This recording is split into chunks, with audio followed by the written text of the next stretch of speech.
Decodificando o DNA, com Maiana Zates. Apesar do grande número de casos de pessoas com Covid-19, ser resistente à infecção é mais comum do que se imaginava. A afirmação é da professora Maiana Zates. Na coluna desta semana, a geneticista explica como chegou nesses resultados. Na semana passada, a TV Cultura mostrou um caso de um paciente raro americano que era resistente à infecção por Covid-19, porque produzia superanticorpos. E de acordo com o depoimento de um cientista americano que está investigando o caso deste paciente, mesmo diluindo o soro dele 1000 vezes, ainda havia anticorpos neutralizantes. Isto é capaz de neutralizar o SARS-CoV-2 em ensaios no laboratório. No mesmo programa, também traçaram um paralelo entre esse paciente americano raro e pacientes que são resistentes ao HIV. Na ocasião, me entrevistaram também sobre o caso, mas infelizmente meus comentários não foram ao ar. Então eu queria aproveitar para explicar novamente o que estamos observando com a Covid-19 nos nossos dados populacionais e quais são as diferenças em relação ao caso americano e ao HIV. E a primeira pergunta é: será que só as pessoas com esses superanticorpos são resistentes ao SARS-CoV-2? Como mencionei, trata-se de um caso raríssimo e os nossos dados populacionais estão mostrando que casos resistentes são muito mais comuns do que se imaginava. Quando começamos a divulgar que estávamos interessados em estudar casais discordantes, isto é, onde um tinha manifestação clínica de Covid-19, de maior ou menor gravidade, mas todos com PCR positivo, e o outro era assintomático, nós achamos que era raro. Para nossa surpresa, recebemos mais de 1000 e-mails de pessoas de todo o país relatando que esse era o caso deles. Um deles sintomático e o cônjuge, dividindo a mesma cama, não tinha nenhum sinal clínico. E os e-mails continuam chegando. Professora, qual foi a grande diferença em relação ao paciente americano? Justamente ao contrário desse paciente, nos nossos casais discordantes, o cônjuge resistente não tinha anticorpos na sorologia.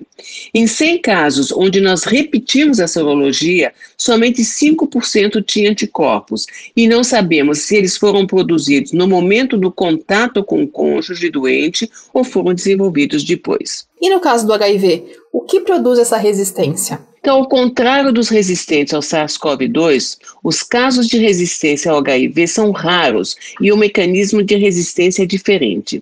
Descobriu-se que os resistentes tinham uma mutação em um gene CCR5 que impede a entrada do vírus nas células. Seria como se fosse uma porta com cadeado. A descoberta desse mecanismo foi importante, porque hoje com a tecnologia de CRISPR é possível editar um gene e criar uma mutação como essa, que confere resistência.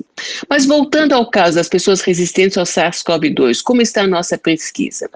Em primeiro lugar, a distribuição dos casais mostrou que em 2/3 dos casos, a pessoa resistente é a mulher. O marido foi infectado, teve Covid e a mulher que cuidou dele não teve nada. E a análise dos genomas, o que está mostrando? Então, toda vez que nós temos uma condição ou uma doença rara, isso pode acontecer por uma mutação em um único gene, o que seria mais fácil de ser identificado. É o caso da resistência ao HIV. Mas no caso da Covid-19, os dados epidemiológicos estão mostrando que ser resistente não é uma característica rara. E esses casos são explicados por uma herança complexa, isto é, onde atuam vários genes, cada um com efeito pequeno e que interagem com o ambiente. Um exemplo disso é a suscetibilidade maior ou menor à hipertensão ou diabetes de adulto. Mas se por um lado é uma boa notícia saber que não é raro ser resistente, é mais difícil para os geneticistas identificar todos os genes envolvidos. Acreditamos que com a nossa colaboração entre os geneticistas e os imunologistas que estão analisando as respostas imunes desses casais discordantes, poderemos avançar no nosso conhecimento sobre a atuação desse vírus complexo e a resposta imunológica dos infectados ou expostos. A professora Maiana Zates conversou comigo, Fabiana Maris. Decodificando o DNA, com Maiana Zates.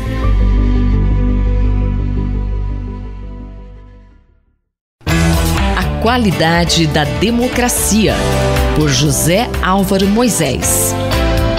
Professor José Álvaro Moisés, diante do agravamento da situação sanitária aqui no Brasil, como é que o senhor enxerga esse cenário? Confirmando os piores prognósticos dos especialistas, a situação da crise sanitária do coronavírus no Brasil se agravou a um nível que pode ser considerado irreversível. Já são praticamente 300 mil vítimas agora. E a se manter o quadro atual, essa cifra pode chegar a 500 mil de pessoas por volta de julho ou de agosto. Trata-se de um cenário horrível, trágico, de perdas humanas verdadeiramente catastrófico. E, de fato, como se temia, com o aumento da contaminação, o sistema de saúde está quase colapsado. Quase não existe mais possibilidades de atendimento nas UTIs dos hospitais. E a situação não diz respeito apenas à rede pública. Os hospitais privados também estão esgotados. Seus diretores e médicos estão fazendo essa advertência. Enquanto esse quadro se agrava, o plano de vacinação da população avança de forma extremamente lenta. Ainda não chegamos a vacinar 10% da população brasileira. Outro aspecto preocupante se refere aos níveis de isolamento social, ou seja, aos cuidados que a população deve ter para dar um paradeiro à expansão da contaminação. Segundo as autoridades de São Paulo, por exemplo, nas últimas semanas, os índices de isolamento nunca ultrapassaram 40 e poucos %. Professor, e como é que o senhor analisa as respostas do governo para esse quadro? Eu penso que há pelo menos 3 aspectos que devem ser considerados e examinados criticamente. Primeiro, em face das pressões da opinião pública e mesmo de setores dos partidos do Centrão que apoiam o presidente Jair Bolsonaro, foi anunciado a troca do ministro da Saúde. O presidente anunciou a substituição do general Eduardo Pazuello pelo médico Marcelo Queiroga. Mas o problema é que uma semana depois do anúncio, o novo ministro ainda não tomou posse. E afora isso, apesar do estado extremamente crítico da crise sanitária no país, Queiroga anunciou que vai apenas manter a política que vinha sendo adotada pelo ministro anterior, o que suscita uma dúvida sobre qual foi realmente o objetivo dessa troca. Segundo, na semana passada, o presidente Jair Bolsonaro recorreu ao Supremo Tribunal Federal contra medidas de restrição de circulação que foram adotadas por alguns governadores com o objetivo de conter a expansão do coronavírus. É improvável que os ministros da Suprema Corte concordem com isso, que já consideraram que todos os entes federativos podem tomar medidas para fazer frente ao coronavírus. Mas o presidente foi além. Criticando as medidas que limitam a circulação de pessoas, ameaçou tomar medidas duras contra isso, sugerindo indiretamente que o estado de sítio poderia ser decretado para enfrentar essa situação com o apoio dos militares. Em terceiro lugar, o presidente também anunciou a realização de uma reunião de chefes dos 3 poderes republicanos com o objetivo de definir planos de coordenação nacional de enfrentamento da crise. A ideia é que alguns governadores também sejam convocados e que o encontro avance um plano capaz de responder ao nível extremamente crítico da crise sanitária no país. É provável que essa última medida seja uma tentativa de resposta do governo à avalanche de críticas que o presidente vem sofrendo nas últimas semanas. O quadro de progressivo isolamento do presidente se reflete, por exemplo, nos documentos de cerca de 1.500 assinaturas de economistas, empresários, banqueiros e ex-ministros da Fazenda. Afora isso, o presidente vem sofrendo também quedas constantes nos índices de apoio popular, segundo pesquisas do Instituto Datafolha. Não é apenas a rejeição do desempenho do presidente que aparece nessas pesquisas, mas o fato de que mais de 80% dos entrevistados declaram que querem ser vacinados. Afora isso, mesmo entre os apoiadores do presidente, 56% consideram que a crise da pandemia está fora do controle do governo. Isso sugere que, para ter êxito, a reunião de hoje deveria ser o momento de uma mudança radical do presidente. O Brasil precisa de medidas urgentes em 2 direções: o aumento do processo de vacinação e a adoção de medidas severas de contenção da contaminação. Mas é extremamente duvidoso se isso realmente vai acontecer. Não está claro se o presidente vai mudar de posição como deveria fazer. Eu, Gustavo Xavier, ouvi o professor José Álvaro Moisés. A qualidade da democracia, por José Álvaro Moisés.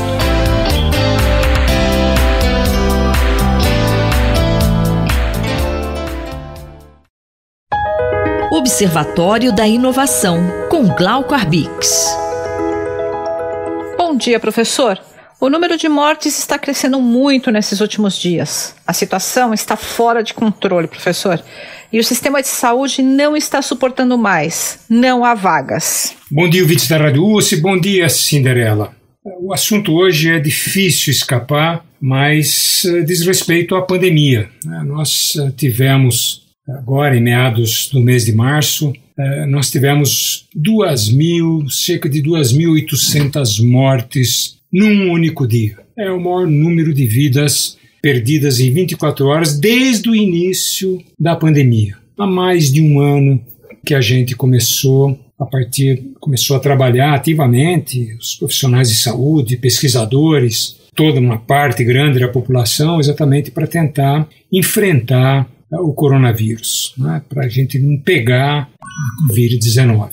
Vejam vocês, esse número 2.798 foi um recorde, né, em meados de março, significa praticamente uma morte no Brasil a cada 30 segundos, o que deixa o sistema de saúde à beira exatamente de um colapso. É importante a gente conversar com as pessoas, conversar com os vizinhos, conversar com os amigos, difundir nas mídias digitais, na imprensa, onde der, que as pessoas têm que se cuidar. Nós não estamos trabalhando, não estamos enfrentando um vírus qualquer, né? É uma pandemia que já matou milhões pelo mundo afora, e aqui no Brasil nós estamos chegando a uma triste marca de mais 300 mil mortes. O que significa que, pelos nossos cálculos, pelos cálculos feitos pela Rede de Pesquisa Solidária, nós devemos chegar a 500 mil mortes. Veja, é uma tragédia de dimensões gigantescas. É difícil até falar para a gente. Então, sensibilizar as pessoas para essa realidade é muito, muito importante. O colegiado de professores titulares da Faculdade de Medicina da USP, esse colegiado divulgou um manifesto, exatamente, composto por 72 professores titulares, especialistas, muitos deles especialistas em epidemiologia, em virologia, em doenças respiratórias, cardiológicas. Então, eles alertam que o país está à beira de um colapso generalizado. Professor, qual o problema no enfrentamento da pandemia? Por que estamos perdendo para a doença? O grande problema é que, se não houvesse como enfrentar a Covid, fazer o quê? Mas existe como fazer. O problema é que o governo federal e muitos governos estaduais se recusam a enxergar aquilo que está diante do nariz, aquilo que faz parte da realidade. O manifesto do colegiado de professores titulares alerta para a necessidade de coordenação de diversos níveis da administração, nível municipal, estadual, federal. É a única forma de otimizar a capacidade do SUS, do Sistema Único de Saúde. As regiões que estão mais acometidas pela doença, elas têm que adotar medidas radicais de lockdown para estancar exatamente o alastramento da doença. Nós temos que fazer isso de uma forma pactuada para que haja o maior número possível, né, de adesão. É preciso implementar a estratégia de testagem, de rastreamento, isolamento dos casos. Ninguém está brincando, gente. É uma das maiores crises sanitárias e humanitárias da história da humanidade. E nós estamos com a média móvel, média calculada a partir de um determinado período, em cerca de 2.000 mortes. Então, tem o que fazer, sabe-se o que fazer, a ciência ensina a gente, os cientistas sugerem para a gente. É preciso que o governo acorde, gente. Por mais que seja doloroso falar dessa forma, o governo dorme na incompetência. Veja, nós estamos sem ministro da saúde porque tem um demitido, o outro que não tomou posse. É uma situação muito drástica para todos nós. Precisa ter muita coragem para enfrentar a situação. E nós vamos ter essa coragem para evitar o desastre generalizado do nosso país. Mais informações sobre inovação estão disponíveis no site Observatório da Inovação do Instituto de Estudos Avançados da USP, oic.unap.usp.br. Eu sou Cinderela Caldeira e conversei com o professor Glauco Arbix para a Rádio USP. Observatório da Inovação, com Glauco Arbix. Um olhar sobre o mundo, com Alberto do Amaral Júnior. Professor Alberto do Amaral Júnior, o tema de hoje é a intolerância e a democracia. Podem as democracias serem tolerantes com aqueles que as contestam? O problema é generalizado, atinge várias partes do mundo, foi muito popular nos Estados Unidos durante o governo Trump, existe hoje na Europa com a crescente ascensão dos partidos populistas e há no Brasil uma grande intensidade da discussão sobre a tolerância devido aos movimentos contrários à democracia, as manifestações do presidente Bolsonaro e a recente prisão de Daniel Silveira. Qual é o núcleo da ideia de tolerância? É a convivência de crenças, primeiro religiosas e depois políticas, de opiniões opostas. A ideia de tolerância é usada também num outro sentido, para admitir a convivência entre pessoas que são física ou socialmente diferentes. Mas, neste outro sentido, a ideia de tolerância tem muito mais a ver com o preconceito e com o combate à discriminação. Portanto, falar de tolerância tem muito mais a ver com essa ideia de convivência daqueles que professam opiniões diferentes. Professor Alberto do Amaral, há razões para se defender a tolerância?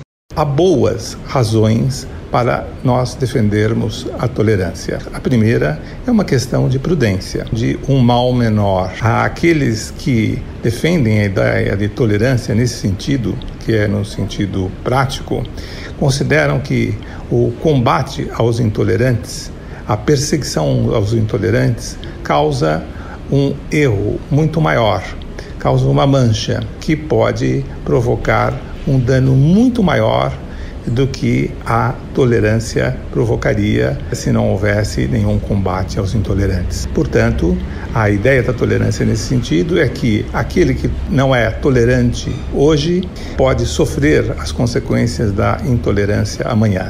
A tolerância é, assim, nesse sentido, uma forma de procurar evitar que um determinado erro se expanda. Uma segunda ideia que defende a tolerância é a ideia de método, ou seja, é a ideia da confiança que todos os homens são capazes de convencimento e que a verdade sempre prevalecerá. E a terceira razão boa da tolerância é a ideia de considerar a tolerância como um valor moral. É a crença no valor do indivíduo, que tem personalidade própria, que tem convicções próprias, e a liberdade nasce a partir de convicções íntimas que devem ser respeitadas. Estas são, portanto, as boas razões da tolerância. Do ponto de vista da razão prática, não vou aqui discutir a questão sobre o ponto de vista da razão teórica. Mas há um ponto central. Nós devemos tolerar os intolerantes? E aqui não há uma resposta categórica. A história nos leva a respostas diferentes, e não é uma forma definitiva de considerar o problema.